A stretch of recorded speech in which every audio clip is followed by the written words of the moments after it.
तो साथियों ये क्या हुआ, भाग 4, भारतीय साक्ष्य नियम द्वितीयक साक्ष्य का भाग 4। अब हम पढ़ेंगे द्वितीय साक्ष्य के अंतर्गत आने वाला चौथा पॉइंट, यानी चौथा प्रकार, भाग 5। द्वितीयक साक्ष्य भाग 5 में हम पढ़ेंगे पॉइंट नंबर 4, उन पक्षकारों के विरुद्ध जिन्होंने उन्हें निष्पादित नहीं किया है दस्तावेजों के प्रतिलेख, प्रतिलेख का मतलब होता है काउंटर पार्ट, दस्तावेजों के प्रतिलेख मतलब काउंटर पार्ट ऑफ डॉक्यूमेंट्स, क्या हुआ, काउंटर पार्ट्स ऑफ डॉक्यूमेंट्स कहला जाता है। तो इसमें क्या कह रहे हैं, इसको हम उदाहरण से ही समझाएंगे आपको। उदाहरण से कैसे, जब एक जमींदार अपनी भूमि काश्तकार या एक जो भी व्यक्ति है जो किराए से जमीन लेता है को पट्टे पर देता है, तो जब पट्टे पर देता है तो 2 दस्तावेज तैयार किए जाएंगे। अगर कोई जमींदार जमीन सिकमी पट्टे पर दे रहा है किसको, काश्तकार को, तो इसमें 2 दस्तावेज तैयार होंगे, एक जमींदार की तरफ से और एक काश्तकार की तरफ से। क्या होंगे, 2 दस्तावेज तैयार किए जाएंगे। जमींदार काश्तकार के पक्ष में एक पट्टा उसके अंदर यह लिखकर निष्पादित करता है कि वह पट्टे पर अमुक भूमि लगान पर काश्तकार को दे रहा है। मतलब ये जमींदार ये लिखेगा कि ये जो जमीन हम तुम्हें दे रहे हैं भैया, आपको दे रहे हैं, ये पट्टे के लिए दे रहे हैं, ना कि हम रजिस्ट्री कराए दे रहे हैं। इतने दिन के एग्रीमेंट के साथ हम आपको सिकमी पर पट्टे पर दे रहे हैं। क्या निष्पादित करेगा कि हम आपको पट्टे पर जमीन दे रहे हैं। दूसरी तरफ काश्तकार जमींदार के पक्ष में एक कबूलियत लिखेगा, उसके अंदर यह लिखकर निष्पादित करता है कि उसने जमींदार से भूमि अमुक लगान पर ले लिए हैं। क्या ले लिए हैं, अमुक लगान पर, मतलब काश्तकार ये तैयार करवाएगा कि हमने इतने रुपए दे करके आपसे लगान पर ली है, इतने रुपए पेमेंट करके।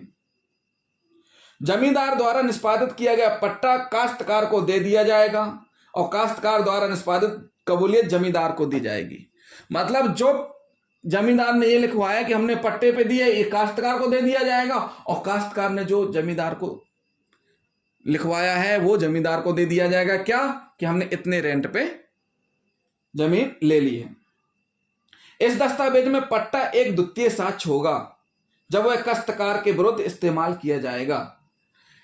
क्या होगा, ये जो पट्टे का अनुबंध है जब काश्तकार के विरुद्ध पेश किया जाएगा तो ये द्वितीय साक्ष्य होगा। क्या होगा, द्वितीय साक्ष्य होगा जो उस द्वारा नहीं निष्पादित किया गया था। द्वितीय साक्ष्य होगा क्या होगा, क्योंकि इसके द्वारा निष्पादित नहीं किया गया था, लेकिन द्वितीय साक्ष्य माना जाएगा। इस दस्तावेज में पट्टा एक द्वितीय साक्ष्य होगा जब वह काश्तकार के विरुद्ध इस्तेमाल किया जाएगा जो उस द्वारा निष्पादित नहीं किया गया, किंतु जमींदार के विरुद्ध यह प्राथमिक साक्ष्य होगा। परंतु जमींदार ने तैयार किया तो उसके विरुद्ध यह प्राथमिक साक्ष्य होगा क्योंकि इसे उसी ने निष्पादित किया था। इसी प्रकार कबूलियत जमींदार के विरुद्ध द्वितीय साक्ष्य होगी क्योंकि वह उसके द्वारा निष्पादित नहीं की गई, किंतु काश्तकार के विरुद्ध प्राथमिक साक्ष्य होगी क्योंकि इसे उसने निष्पादित किया था। मतलब ये तैयार कौन कर रहा है, काश्तकार, लगान से रिलेटेड पट्टा से संबंधित जमींदार कर रहा है। तो ये जो जमींदार ने तैयार किया है काश्तकार के खिलाफ सेकेंडरी होगा। क्यों, क्योंकि ये किसके पास आ रहा है, काश्तकार के पास, और जो काश्तकार ने तैयार किया वो जमींदार के पास आके रख जाएगा दस्तावेज। तो जमींदार जब इसके खिलाफ यूज करेगा तो क्या हो जाएगा, वो सेकेंडरी होगा। काश्तकार उसके खिलाफ यूज करेगा तो वो उसके लिए सेकेंडरी हो जाएगा। लेकिन अगर जिसने तैयार किया है उसका वो प्राथमिक कहलाएगा। तो दोनों ने अगर अपने अपने हैं तो प्राथमिक, और दोनों एक दूसरे के खिलाफ यूज कर रहे हैं तो वो सेकेंडरी कहलाएंगे। तो साथियों अब हम अगले में हम पढ़ेंगे आपको द्वितीय साक्ष्य में भाग 5। क्या पढ़ेंगे, भाग 5।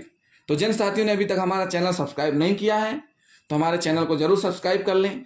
ये बहुत ही महत्वपूर्ण धारा है जो कि 65 में द्वितीय साक्ष्य दी जा सकती है कि नहीं दी तो जा सकती, लेकिन जो साक्ष्य दी जा रही है वो सही है कि नहीं है यही निर्धारण करती है धारा। इसलिए जिन साथियों ने अभी तक हमारा चैनल सब्सक्राइब नहीं किया है तो हमारे चैनल को सब्सक्राइब कर लें और वीडियो को लाइक शेयर ना करना भूलें, कमेंट भी करते जाएं। थैंक यू दोस्तों।